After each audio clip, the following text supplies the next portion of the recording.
This is a Willets Point Shea Stadium bound 7 express train. The next and last stop is Willets Point, Shea Stadium. Oh, yes, it is the Subway to Shea podcast. Anthony Rivera here with you, talking about all the news and happenings surrounding that team from Queens, the New York Mets. Episode 164, live from the Subway to Shea studios in my office. As you could see, the playoff beard is still intact, which means the Mets have moved on. They took care of the Brewers in what may go down as one of the greatest playoff games in history. I definitely from what I've seen in my lifetime. I don't know about you guys, but we're going to get into that. We're going to get into this Phillies matchup. I think we have quite possibly the best National League Division Series matchups. You got the Dodgers, Padres out in the West Coast. You got the Mets, Phillies out in the East Coast. You couldn't have asked for anything better.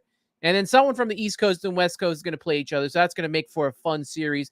Shout out to the 45 people and counting that have joined this stream on a Friday night. I mean, you could be anywhere right now, but you're here with me to do this podcast. You can follow me on Twitter or X, Instagram, TikTok at Subway to Shea.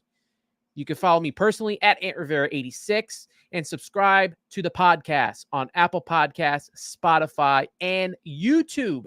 Now, after every game of the division series, I did a couple of spaces, a couple post-game spaces with Mike Silva of Talkin' Mets. That's Talkin' Mets with no G. But my guest today is Talking Mets with Rob Linehan on the show, my good friend. Buddy, I want to ask you how you're doing, but do I do that any justice after what happened last night? I'm still in shock. It still amazes me that they won that ball game and the fashion they did with Pete Alonso coming through and all the talk about him, last game and not playing well offensively at all, missing that pop-up in foul territory. Everything was just lining up for him hitting that into a double play to end the game and end the Mets season. And maybe it was your playoff beard, and you got to keep growing it now. A little bit of hockey playoff beard. I'll take it.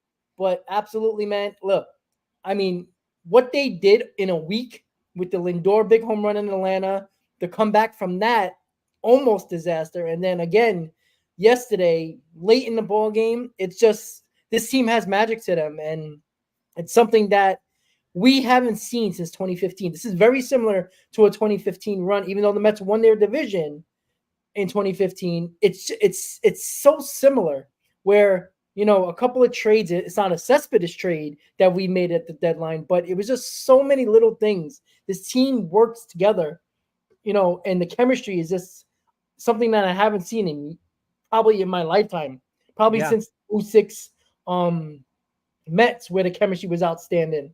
That's basically what it looks like. But it reminds me so much of 2015, the comeback wins, just the late inning heroics. It reminds me of 2015. We just hope we have a 5 days in Flushing 2.0 coming our way. Hopefully, if this ends very, very well for us. Yeah, Grimace, Rally Pimp, Izzy Glizzy. I mean, the list goes on and on. OMG, everything that has surrounded this team and the way they've taken to each other, all the way from the top, Steve Cohen and Alex Cohen, to David Stearns, to Carlos Mendoza, to basically the captain of the team, which is Francisco Lindor, and the rest of this group that has kind of become this, family. It's something different. This brotherhood, they posted on X the other day when they were celebrating. I did not really see that in 2022 and 2023. Yeah. They did succeed to a certain extent in 2022, but when the chips were down, it kind of felt like they became individuals and they weren't playing for each other. And it got worse in 2023. And this is totally different. What we're seeing this season is something totally different. I know you mentioned the 2015 team, and this team right now, if they can make it, I don't want to go that far, but if they can make it to that World Series, I feel like with the group that they have, much more leadership in the group, a lot of veterans, a lot of savvy players. I think it's a big difference for this team, and they have a big series coming up in Philadelphia. And I really think that they can win this one. I really do. I think with the time off that the Phillies have had and the momentum that the Mets are bringing to Philly, I know they have the season series. I think it's 7-6 Philly. But, we saw it in 2015. The Cubs, right?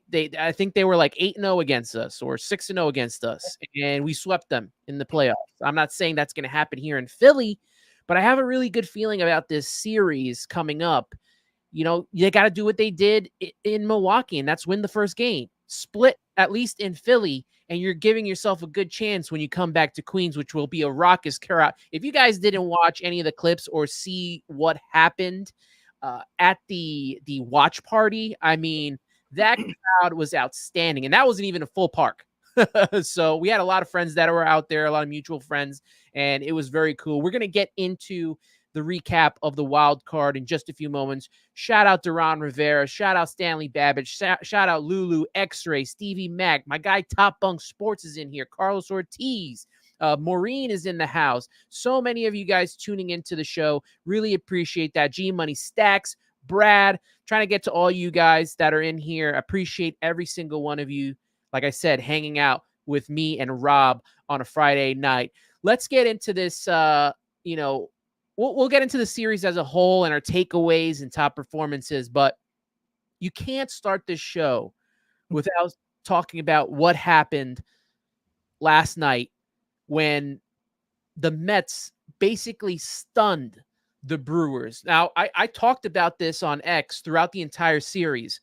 Those Brewers fans, they were awesome for their home team. Yep. I said, take them out of the game. You saw what happened in game one, that when they were taken out of the game. Game two, they were kind of in it because the Mets were only up, 3-1. Then it became 3-2. And you kind of knew once the Mets were not taking advantage of runners in scoring position that you could tell the tide was turning. And then once Maton gave up the home runs, that was it. Mets had no chance there. But you go to game three, and kudos to Jose Quintana, who I have pretty much destroyed most of the season because he was off to a hard start. And this is a guy that when they signed him, I had a lot of faith in because he was coming in to be that, fourth, fifth starter. And I felt like that was one of the better signings the Mets did. Obviously, he got hurt, missed the beginning half of that 2023 season. But when he came in, he was solid. He was consistent. Got off to the bad start to this season, and I was like, man, are we going to have to trade this guy? Or are we going to have to dump this guy? What are we going to do with him? And as this trade deadline got closer and the Mets were kind of gaining steam and gaining ground, I thought, you know what? Maybe we do hold on to him. His veteran presence, to me, means more than if we got one of these rando prospects that are probably just going to be sitting in the minor leagues for their career just because we needed to get a body down there. So to get him for this playoff run and to see what he did September, I think Keith from Shea and Sons posted it. He only gave up 3 earned runs in September. 3! That's insane. Then he comes into this playoff game, and he's already been playoff proven. He had one bad start in his career, and then the other one were zeros. He had a 0 ERA in both games, and he comes into this game, and that's what he does. He puts up zeros for 6 innings. He did everything the Mets could have asked for, and then some. So then you go to the bullpen, and I don't know about you, but the Jose Butto situation, that's where I got a little bit confused, right? Because they talked about it the day before.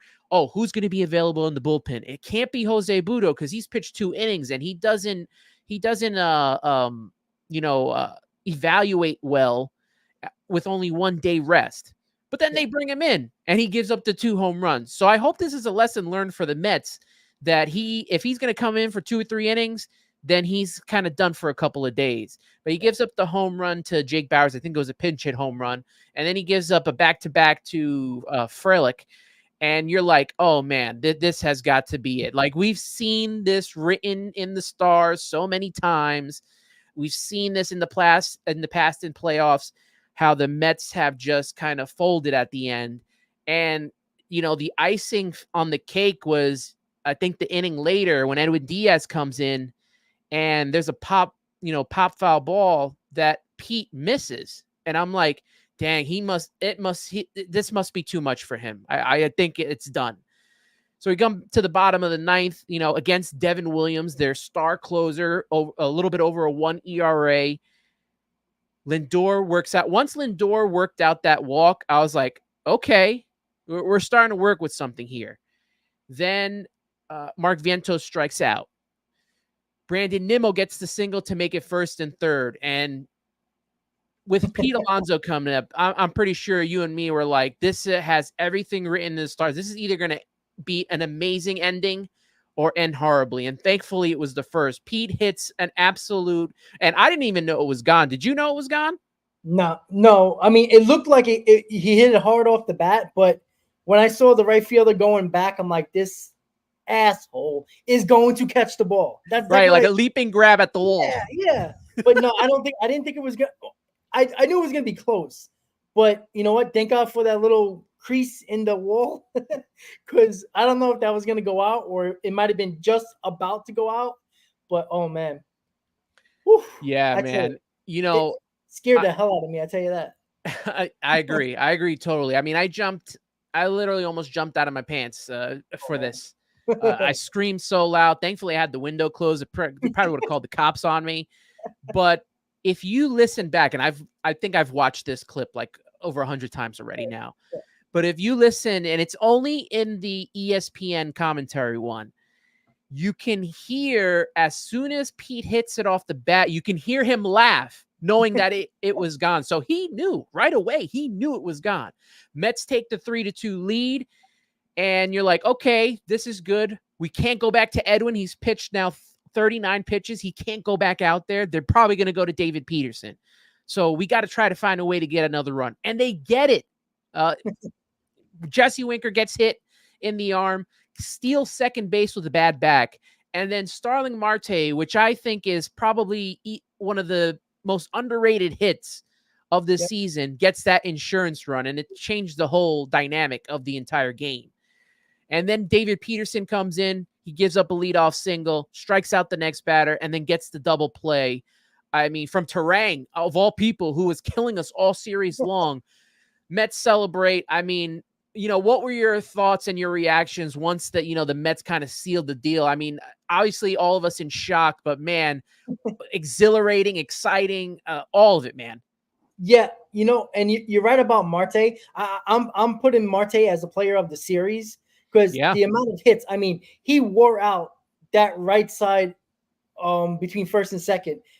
He just peppered that ball to right between that hole every single time, and they never adjusted. And he did it again in the ninth to get that extra insurance run, which was we were all going crazy when Alonso hit that home run, but that was a huge insurance run. You didn't want to be just up one going into the night, knowing that probably Diaz wasn't coming back out. It was going to be Peterson. And, Peterson, not really a bullpen guy. You're like, oh, boy, you never know. And then when he gives up the single, you're like, okay, this is not going to be easy because why not? But you know what's crazy? And the funny thing is we all celebrated the Alonso home run like it was a walk-off. Right? Yeah. We jumped. We were going crazy. Everybody was hugging each other. I was hugging my dad. We were going nuts. And then you have to calm yourself down because there's the bottom of the ninth.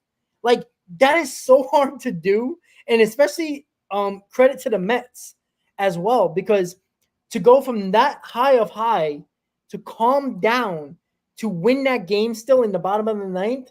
I mean, and, poetic justice, right? Or just a perfect ending. Lindor finishes it. Like the best player on our team this year finishes it up with the struggling Pete Alonso giving us that lead. It was just a perfect storytelling book. You would think it's a fairy tale. Like that's how it ended. And listen, how this team continues to come back, I have no idea.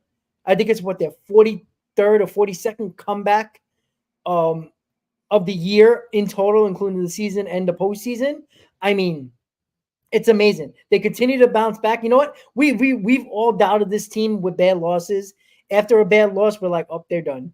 How many people talked about it after game 2 into the morning yesterday? What did all you heard? They're done. They're not winning this game, right? But Jose freaking Quintana, and I've been on his bandwagon for a long time. A lot of the people in in the chat right now on the stream, they know me and Chris went back and forth. Chris wasn't behind Quintana, and you said you weren't either, and you gave him hell. I was always behind him because there's always somebody I always trust in the postseason. That's a veteran, especially a pitcher.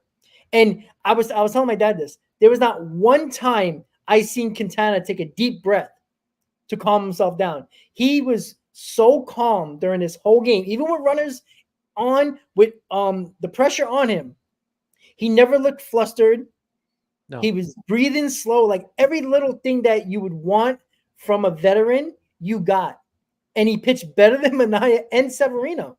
Like you wouldn't have thought that. And him putting up the zeros, yes, it could have ended with the Buto giving up the back-to-back home runs, but putting that 0 and didn't let them get ahead early, this could have been a no contest type of game. And, luckily for us, Quintana put up zeros with Myers and, of course, most of the bullpen until we got to Williams, which is another thing because he don't give up home runs either. And we got that home run. That was his first home run he gave up all season?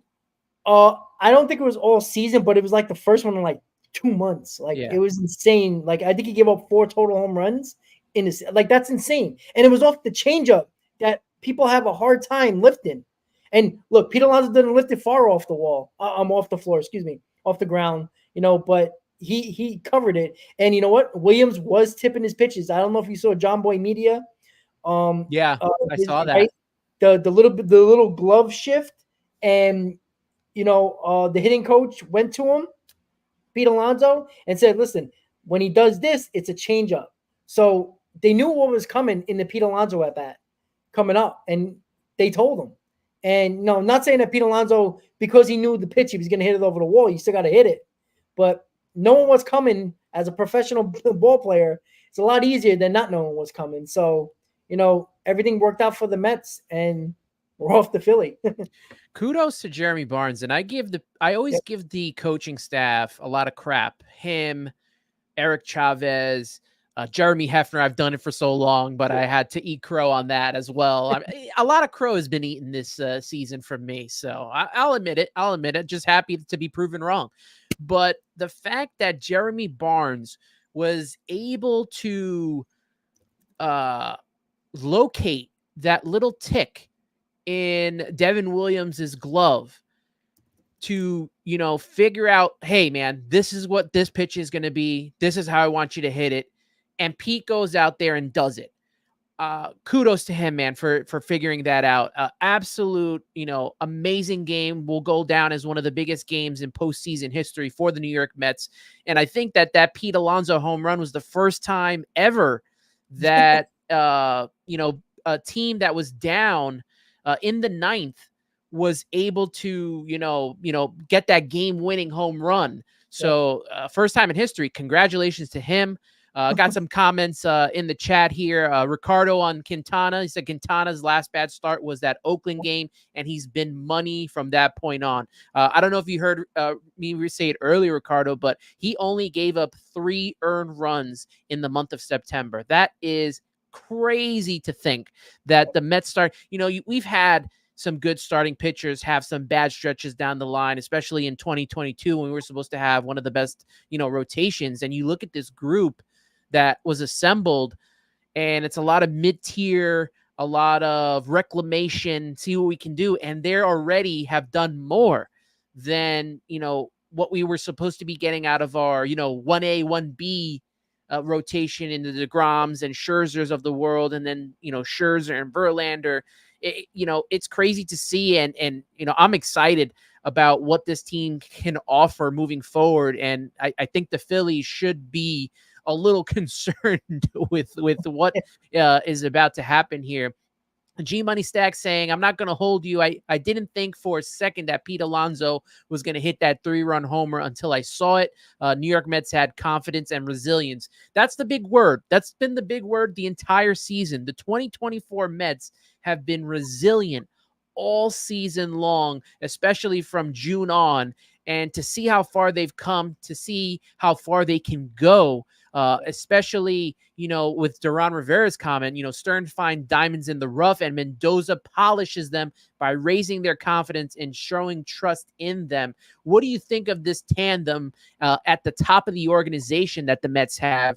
And, it's only year one, and it was supposed to, according to everybody, not Stearns and Mendoza, but according to a lot of people, this was supposed to be the rebuild year, or the 1 year to get us to the next one.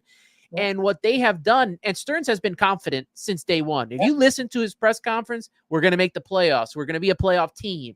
Mendoza, only exudes confidence in himself and in his players. These two guys, man, have been something else. And, it's only year one. So this is exciting for us all. Yeah, absolutely. And a lot of people thought Stearns was just lying to us when he says, I believe in this team. I trust these players when we were 11 games on the 500.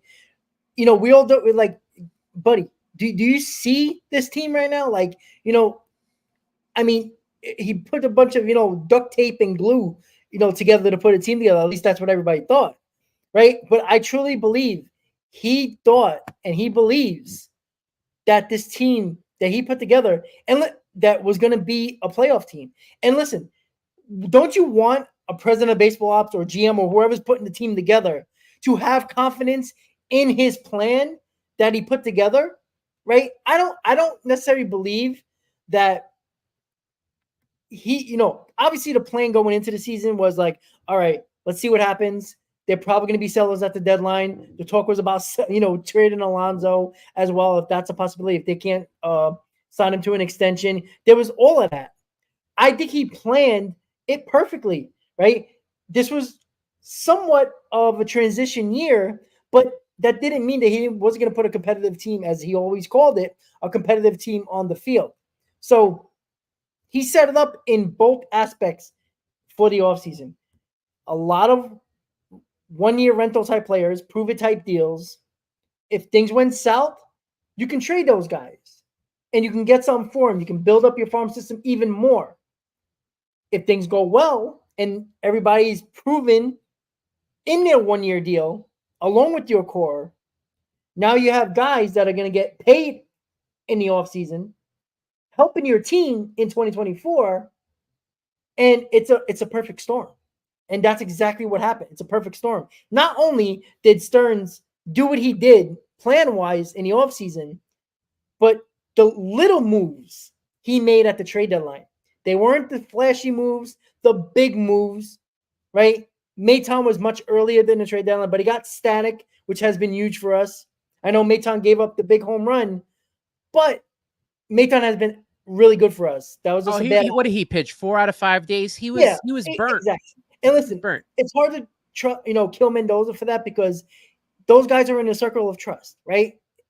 Who are you going to use? Ottavino? Danny Young, who can't throw strikes, like that. When you got guys in a circle of trust, you're going to use them consistently. Just look around baseball in the playoffs already. They use the same 3, 4, possibly 5 guys, but usually 4 guys that they always go to, especially in close games. They're not going to deviate from that. That's just the way baseball is nowadays.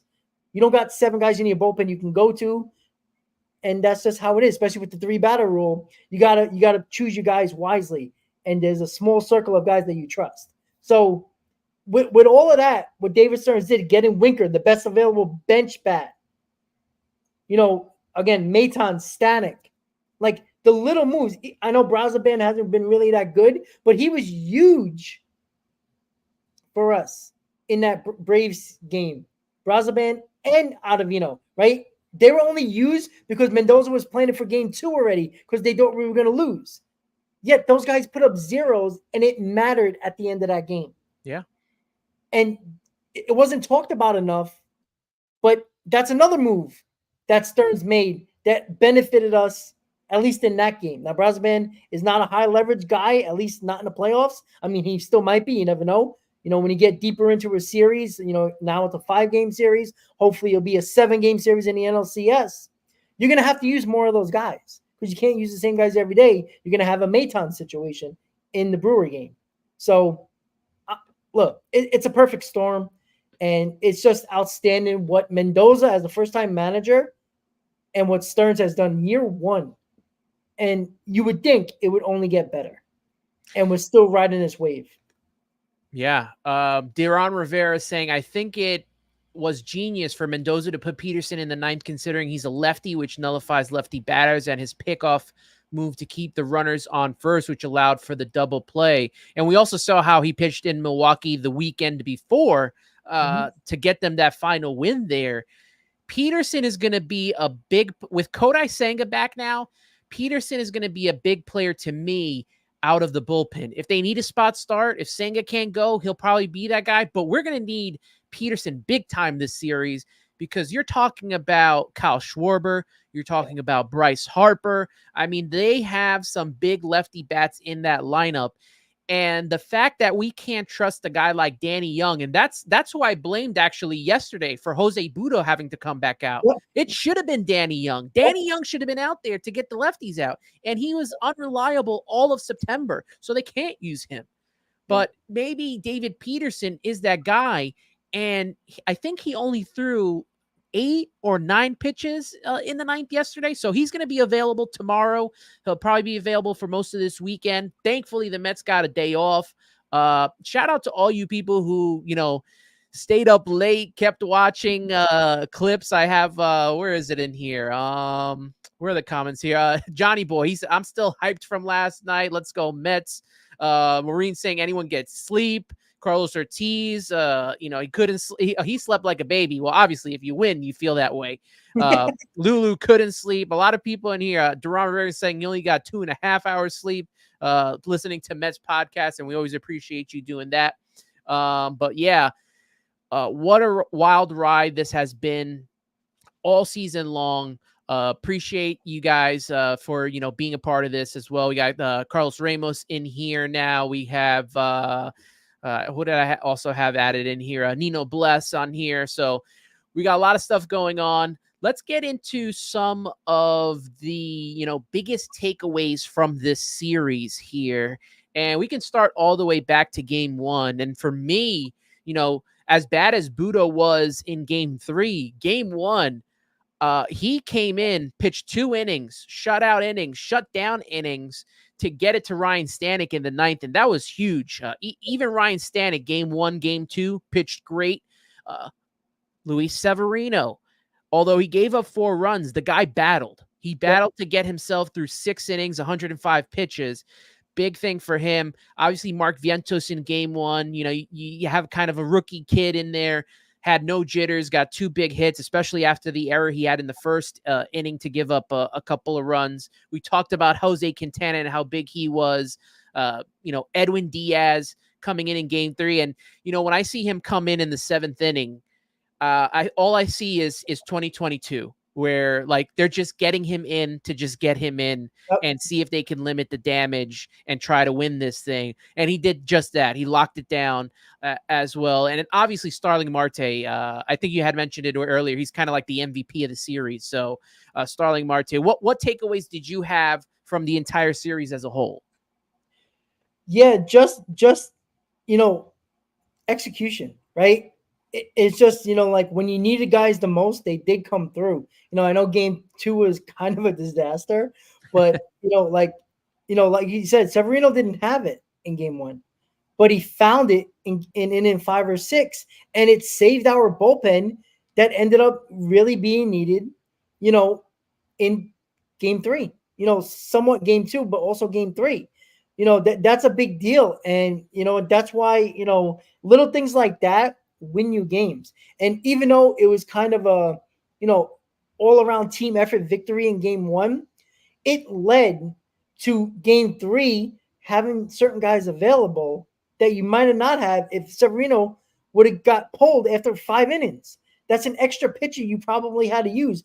Budo wouldn't have pitched later in the game. He might have pitched 6 and 7 instead of 7 and 8. And that could have been a huge difference. You might have had to go to Danny Young. You might have had to go to somebody else you didn't want to go to, a Brazaban. Mayton wasn't available. So there's a lot of things that you just have to look in both ways. Mayton, excuse me. But there was a lot of things that you just had to really pinpoint of how they became successful and what led to the ultimate winning of a series. It's little things like that. And, regardless of if you like Mendoza's moves for the bullpen in the last 2 games, that's your personal opinion. But Mendoza has been so good this year, and not saying you can't question him, but he has a plan, and he doesn't just use analytics as his plan. He uses his gut with analytics, and I think that's the best way to go about it. I think the best managers use both, because you've seen 2 times in a series, Pat Murphy take out starters that were doing extremely well against the Mets and took them out way too early. And to be honest, that might have cost them the series. Taking Peralta, even though Peralta came in the 8th as a reliever, he might have not had to do that if the Brewers would have just kept Peralta in the game in game 1.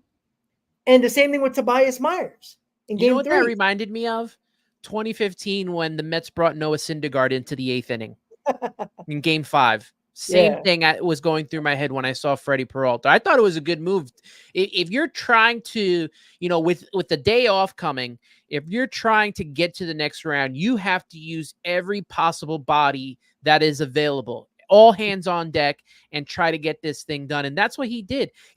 Pat Murphy did absolutely nothing wrong in game 3. Exactly. Absolutely. He got his closer into the game. Is probably top 3 closer in all of baseball. And it just, fate, I guess, was on our side, right? I would think so. But yeah, like I said, I would question Pat Murphy's taking Tobias Myers out, because he was dominating. The Mets couldn't touch him. Like, who knows if Myers could have won another inning? Look, at the end of the day, he put his high leverage guys in at the end, and they didn't execute. They didn't get it done, right? You can blame them. You can anybody can question a manager's decision for bullpen usage. But when your high leverage guy, your closer, gives it up, there's nothing a manager can do, right? Even if Myers would have went 2 more innings, Mets didn't score anyways until the 9th.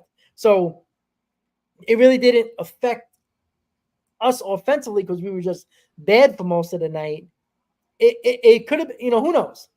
It's just a matter of, little things that can change a ball game, and it's not always the manager's fault. Even though most of us, if not all of us, love to blame the manager after the result, and what I like to say is Monday morning quarterbacking, where you second guess a decision after the result. You can't second guess the decision after the result, because you would be a genius if you thought the result, if you thought this was going to be the right guy before the result. If you said something, all right, maybe you had an idea, but you can't say it after the result and say, "Oh, Mendoza's stupid for doing this," or "Pat Murphy's stupid for doing this," after the result. Is any Brewer fan saying you shouldn't have brought Williams in the 9th inning? No, he just didn't execute. So players got to execute regardless of who's in the game. Pitching, offense, doesn't matter. Execution is key. The Mets executed a little bit more in this series than the Brewers did, and that's why we're playing in the NLDS. I think Carlos Ramos sums up Carlos Mendoza very well here in this comment. Mendoza hasn't been perfect this season. He has made mistakes, but he has learned from them and adjusted.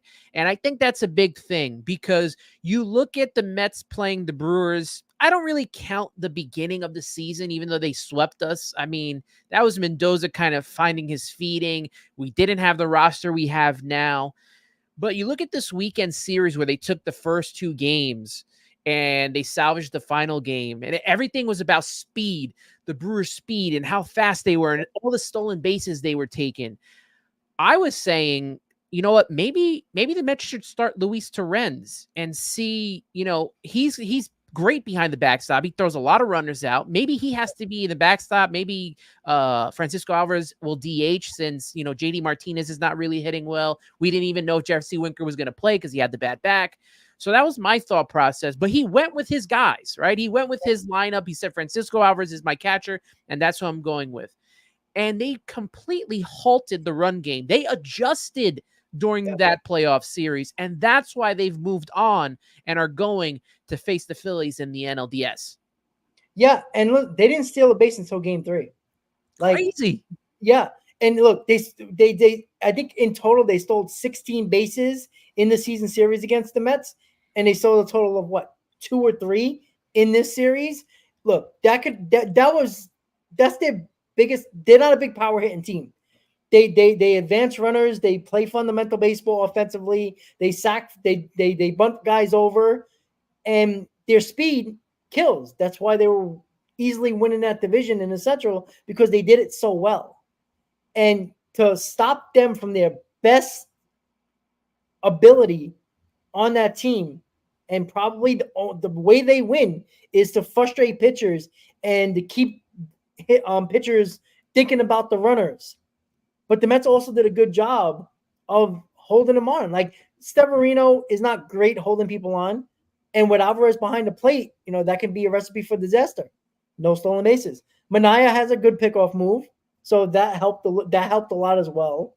But Manaea did face the Brewers, and they stole at will during the season. So it is amazing that now I don't know why they didn't steal bases. I don't know if it's all the credit to the Mets pitching and whatever they were doing to deceive the runner a little bit on the base path, or was the Brewers a little bit nervous of wasting runners and possibly getting caught and run themselves out of innings?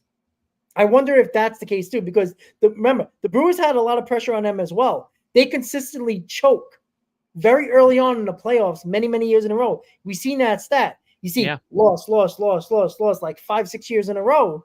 They can't get over that hump. And maybe it's just because it's a different manager, different players. It's still the history of your team. We talked about that with the Mets, right? Just because there's different players on this team doesn't mean that the history still doesn't haunt the organization, the same guy, the different guys that wear that same jersey. It haunts us. It haunts the fans. We always talk about it, right? Don't think for a second, and I talk about changing the narrative for both of these teams is going to win somebody this series. The Mets changed the narrative. Started with the Braves and then slayed the dragon with the Braves, and then they slayed the dragon with the Brewers, who they are not very successful against. So it's just somebody had to deal with the pressure. Somebody had to overcome. Both teams have had a lot of heartbreak in their history. The Mets overcame it, and we gave a little bit more heartache to Milwaukee and the Brewers fans, right? They look like Met fans many, many times over the years. Their faces look exactly like our faces when we lose tough games. I don't feel sorry for them because we've dealt with it, right? We don't have a ton of rings to say, okay, it's 1 year, right? We have 2 in our history. So it's been a lot of heartache. Yeah, and a series can change in a heartbeat. Your game plan can change in a heartbeat. And once the Brewers lost game 1, they had to change the way they were going to try to win this game. They tried winning the game with power, right? With home runs, and that's not their game. Nope. I talked about this on SNY and New York Post that the Mets are better power-wise. They have more power hitters, whereas the Brewers game is running and stealing. And they tried winning with power. That's how they won game 2 with the Churio home runs. They got 2 home runs in game 3. But like you said, they weren't really stealing bases until the 3rd game. Yeah. And that cost them. Once they got out of their comfort zone of their game plan, it was pretty much a wrap. And, shout out to the Mets. They are the only team in this new playoff format to take the wild card games twice to 3 games to make it a 3-game set. They're the only teams to do that. Every other team has been swept or they lost the 2 games in a row. So kudos to the Mets for doing that. Duran Rivera saying it was good to see the core come up big when it was most needed. Lindor, the walk, Nimmo single, and for the most part, MIA Alonso hitting the biggest home run of his career, which also leads to this next comment that I have here from Stanley Babbage saying, I believe Alonso's home run earned him a big Mets contract. Do you agree with that? I'm still not 100% sure. I think the Mets are gonna be set on their price. Maybe it gave them, maybe have the Mets maybe added a few dollars to their, their offer the first time. But I still believe this, and regardless of the home run yesterday, I still believe that it's going to come down to ultimately if Pete Alonso actually wants to be here. I don't think the Mets are going to have the biggest offer. I think that's a fact. I think it's going to be either the Cubs or the Mariners, teams that really need power, need offense. The Cubs and the Mariners do. I think somebody's going to overpay for Pete Alonso. I don't think the Mets are going to come close to matching him. I think they're going to come with a firm number. And if you know Stearns, yeah, he got the money to spend, but he's not stupid with it either. I think if somebody gives Pete Alonso closer to $200 million, like 190 something, he's gone, folks. Right. And that doesn't mean that, this is a terrible job by Stearns if Alonso walks. No. I know a lot of my fans would be upset, but look what he's done in year one. He knows what he's doing. Right. Not saying that his plan will work, but to not trust Stearns, regardless if you don't like them signing a player or not, especially your homegrown guy, I truly believe this. I think it's going to be a few more dollars. I don't think it's going to be more years. I think it's going to, what was it, a 7-year deal for $158 or something like that? Something like that. It might go to like 170, 175 for similar years. He's not going to go above that. You could see the little bit of decline from Pete Alonso, average, hard time catching up the fastballs this year. Yeah. I'm not saying that it's a trend and when he gets older, it's going to get worse. It might, but coming off a bad year, in Pete Alonso's terms, it should scare a team, especially the team that knows him better than anybody. So trust the process, regardless if we sign Alonso or not. Listen, I want Alonso to have the home run record for the Mets. I want him to retire as a Met, even though I've killed him all year and told everybody that he has padded his stats a lot of the years in meaningless games because the Mets haven't played a lot of them. And everybody just looks at the stats and says, look what he does. But when does he do them? Right? He had 6 home runs during the season out of his, 34 that were meaningful home runs. That's not enough for a guy that you need the power from in big spots. Yesterday, he came through. But the biggest fans of Pete Alonso even question his play on the field. That's when you know about Pete Alonso. Is he the guy you seen yesterday with that home run? Or is he a guy that is declining at the age of going to be 30? We don't know that. That's David Stern's job, not ours. We just have to bitch and moan about it, to be quite honest with you. Yeah. We talk about track record. I have full faith and trust in David Stearns and his track record, whether you want to go all the way back to his time in Houston, then going to Milwaukee, and now with the Mets and what he has done to get this team to where they are right now. And I trust him in the offseason to do whatever he's got to do to make this team better. And, that's pretty much it. I think he'll make the right decision when it comes to whoever it is during free agency and whoever is out there. So, shout out to David Stearns and what he does. Shout out to Eddie Presti, who's on the show. What's going on, man? How you doing, brother? Great to hear from you. Shea Parking Lot, what a ride. Also, what up, Ann and Rob, dynamic duo. Shea Parking Lot with the best game room ever. I don't know if you've seen his game room, but outstanding. And he was at game 2, got to the airport to leave and said, no, I'm going to stay for game 3. Nice. And stayed for game 3, slept at the airport all night, Brother, man, I don't know how you did it, but I'm glad that you got to at least enjoy that final game there. That was outstanding to get to watch on TV, and I could only imagine how that was in person. I want to get to what is the NLDS preview coming up. Mets, Phillies, Saturday afternoon at 4:08.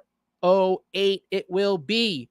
Zach Wheeler, the former Met, 16-7 with a 2.57 ERA, going up against Kodai Senga, who's making his return after Carlos Mendoza during the presser saying that he will be making the start 1-0 with a 3.38 ERA. Obviously, he got that only one start, which was the game against Atlanta, which he won. And then he got hurt, hurting his calf in that game, but he's back. I know Nino Bless here saying Senga pitching makes me nervous, but man, Mendy has guts for this. Brad saying he's shocked that Senga is even pitching. Are you shocked to see Kodai Senga pitching in this series right now? Well, I mean, to start game one, yes.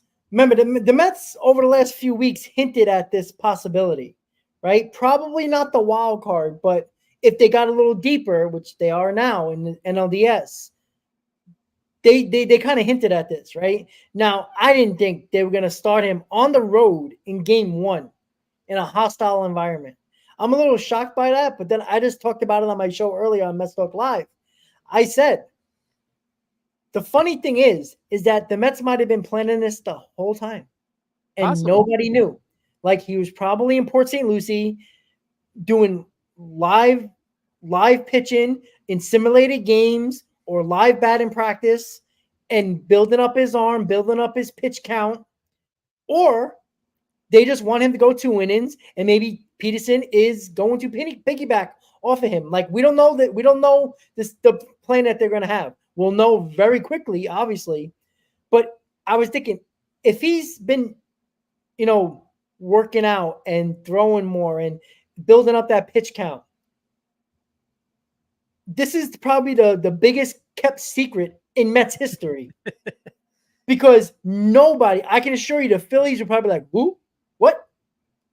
They all look like Scooby-Doo when he got confused. Like, who? What the hell's going on? Right? Because we were all shocked that starting game one. Now, people were talking about, all right, maybe he'll come out of the bullpen, pitch an inning or two.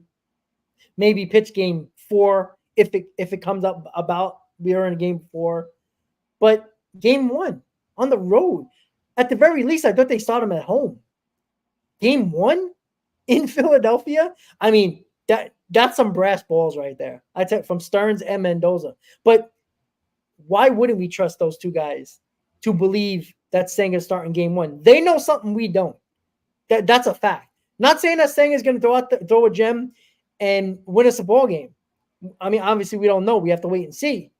But for Mendoza and Stearns to throw him out there in game one in Philadelphia tells me that this was their plan all along. As long as Senga stayed healthy through his workouts, he's clearly been throwing. He's clearly been working out. Dave knew this because you don't make that decision in a day to pitch Senga in game one on the road. So this was planned if the Mets advanced. And now we're going to see if they're geniuses or not, because it could blow up in our faces. Because pitching him game one when he could have used Tyler McGill is very interesting. And that's why Peterson was probably in the bullpen yesterday, because that's the other thing. That was a sign that nobody cared about at the moment. But Peterson in the ninth clearly probably makes more sense now that Senga's pitching game one, because they already knew they were doing that if they advanced. Rob, do you remember when Kodai Senga was getting ready to come back from his injury from spring? He's starting to do his rehab, and there was like minor setbacks, but it wasn't that he got hurt. It was he did not feel comfortable, with his movement, with his, he just wasn't feeling comfortable throwing the ball. I don't feel ready yet. Remember that they did the press. I just don't feel ready yet right now. And then when we hear the press conference today from Carlos Mendoza, and we hear Kodai Senga tell him, I'm ready to pitch, I want to go. I kind of have to trust him there. Yeah. Right. He knows his body from, all that, wear and tear that he had taken in Japan before he got here. And he's pitched in some big games himself. So the fact that he's the one that said, I want to take the ball in game 1, I kind of have to trust the move there. Yeah. Yeah. And what's interesting too, right? Obviously Citizens Bank Park is a small ballpark for the most part. Mm-hmm. The ball flies out of there. And it's been very warm in the Northeast. Obviously, that.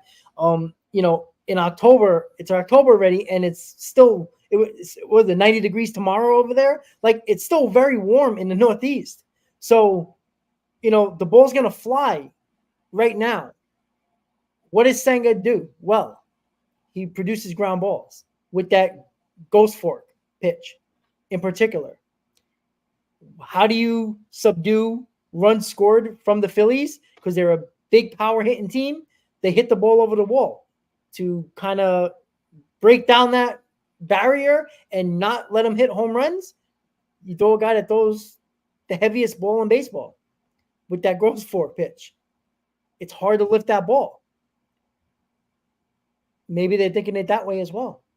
Keep that ball on the ground. You have a better chance of winning when you keep that team in the ballpark. So I think that's just the way they're thinking. At least that's what I think. I like the comment from my guy Carson of Mets Weekly saying, your ace wants the ball, you give him the ball. It's the same philosophy as the Mets giving Harvey the 9th. Everything is in play when it comes to the postseason, and that's totally true.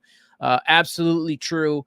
And Kodai will get the ball for that Saturday game. Sunday's game, game 2, will be Luis Severino, who pitched, like we said, he battled in game 1 against Milwaukee. He's going to be taking on, I think it's Christopher Sanchez, who was this season was 16-7. No, I'm sorry. He wasn't 16. He was 11-9 with a 3.32 ERA. Luis Severino, I'm waiting for that, him and Minaya to recreate what they did for the month of September and how well they pitched. Because he did battle, but it wasn't a top Severino game, right? Same thing with Sean Minaya. I mean, he only gave up 1 run, but we've seen better from Sean Minaya, and I'm expecting that when it comes to this series against the Phillies. Sean Minaya against the lefties, that's going to help out a lot for the Mets. I want to see how they can keep Bryce Harper at bay, how they can keep Kyle Schwarber at bay, because those are 2 big lefties. And then you got to, watch out for Trey Turner as well and Nick Castellanos. What are you thinking going into game 2 with Luis Severino taking it? He'll be on full day's rest as well. Yeah.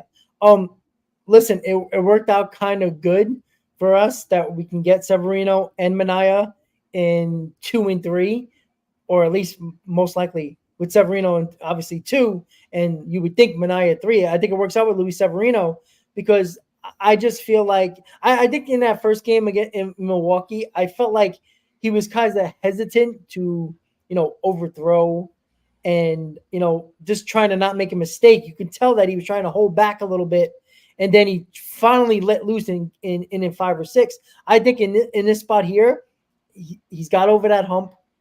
I feel like the Mets offense is going to do their thing in this series, and it's only going to help your pitchers. Can we get that September Severino? If we do, we're going to be very hard to beat. And I feel like we're going to get that at some point. It might be some point in this series. It might be some point later in the postseason. But I feel like we're going to get it from him. And, he can pitch a gem and we lose, which would suck. But I finally think that the whole big game Sevy thing is a strong possibility in game 2.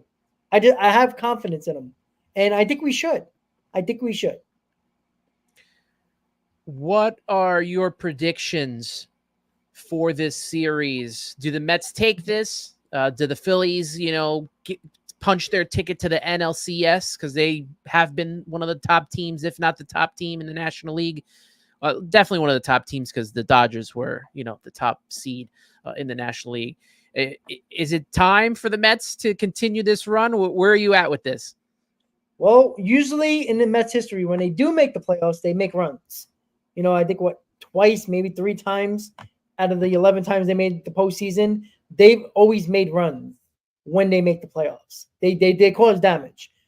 I'm gonna go Mets in 5, only because I'm giving a little bit more respect than I want to the Phillies, but they deserve it, right? Division champs. They made the World Series 2 years ago. They made the NLCS last year. Like, you got to give them a little bit of respect. Like, I mean, tomorrow I will be cursing them out at every breath I take, but I think the Mets are going to take it in 5. It's going to be a hard-fought series.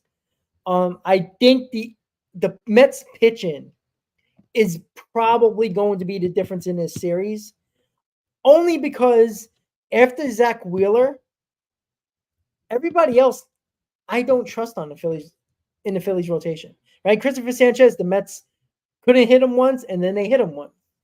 Aaron Nola, the Mets had Aaron Nola's number for the most part. He's had a gem every now and then, but for the most part, the Mets have hit him. And then you have Ranger Suarez, which I would assume would pitch game 4 if that's the case. So I just feel like the Mets, with the momentum, Philly, like you said, Ant, Philly's been sitting for 5 days? You got to jump on them game 1. Don't let them. You got to get that crowd out of the game early, even though there'd be a ton of Met fans there. I know about 30 people that are going already, and that's only the people I know. So God knows how many people. It's only down the turnpike. There's going to be a ton of Met fans there. There was a ton in Milwaukee. You got to silence the crowd quickly. And it starts with inning number 1. You're the road team. You get at the top of the first. Lindor leads off. Get a couple of runs on the board early. Shut up them damn Philly fans. And take control over a series. And Ant, you're 100% right. All you need is to take 1. And you come back home, possibly taking the next 2 games. That's the best case scenario. Now, I would love to take 2 in Philly, but it's very hard to do. Very hard to do. But if they do it, well, you got 2 games to win it and head to the NLCS. But take 1 of these 2 games in Philly, and I think we're perfectly aligned to do what we need to do. But I think Mets in 5. Yeah, you got to take at least one of these games. I always like taking the first game. It puts a little bit of pressure. We saw what it did to Milwaukee. So that's what I'm hoping, is that they at the very least get that first game. Stanley Babbage agrees with you. He says also Mets in 5. Jonathan C. says Mets in 5 as well. You know me. We talked about this off air. I'm going to go in a little bit of a different direction here with Carlos Ortiz. Mets in 4. I agree. And this is why. The Phillies have now kind of been sidelined for a week and now have to, get back on the hill and get the mojo going. With the Mets have, all this aura around them right now and are coming in after the whole situation in Atlanta to then go to Milwaukee and win the way they won in Milwaukee. They have all of this momentum right now.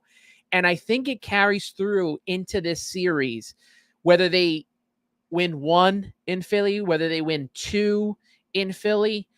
I think for the first time in Citi Field history, we are finally going to see the Mets be able to celebrate at Citi Field. And I would like to see that, because as we remember 2015, everything was on the road, right?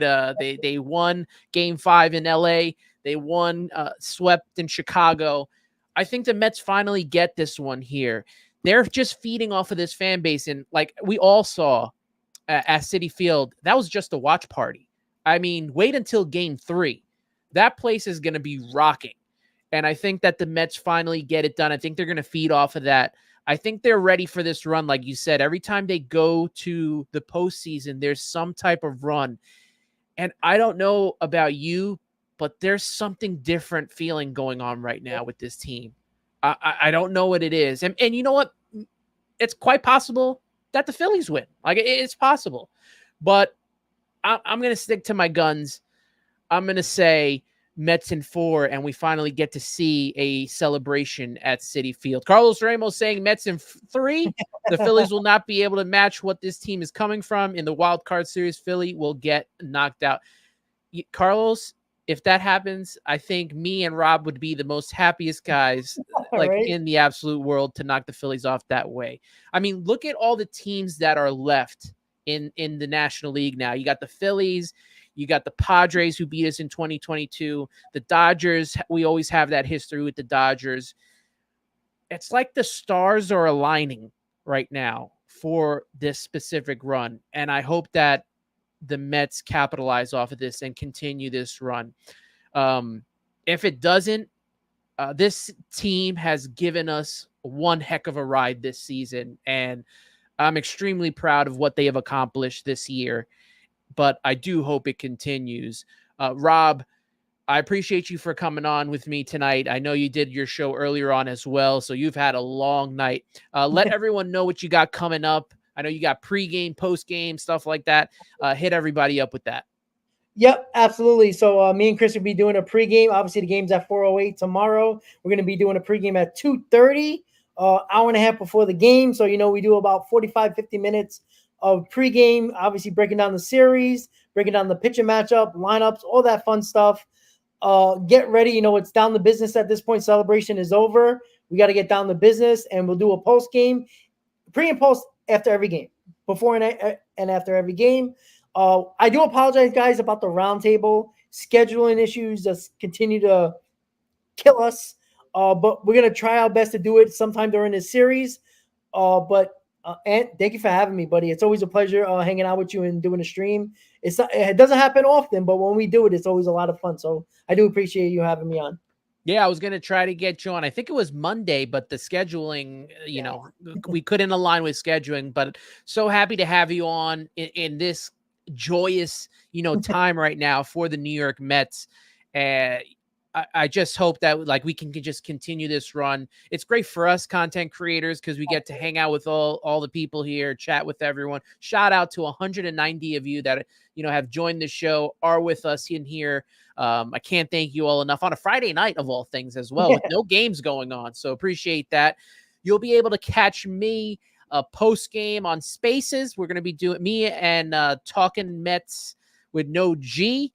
Mike Silva will be doing a space after the game, so you can check that out if you want to, chime in as well. You can be a part of that, part of the chat. That's always possible as well. Probably go on maybe about 15, 20 minutes after the game, but you can catch us after game one, whether they win or whether they lose. We will be there for you to vent, to celebrate. So make sure you check that out. Subway to Shea podcast.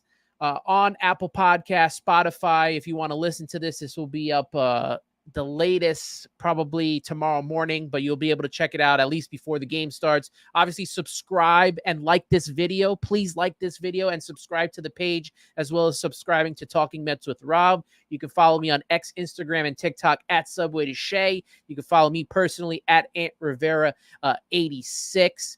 And let's enjoy this run that's going on.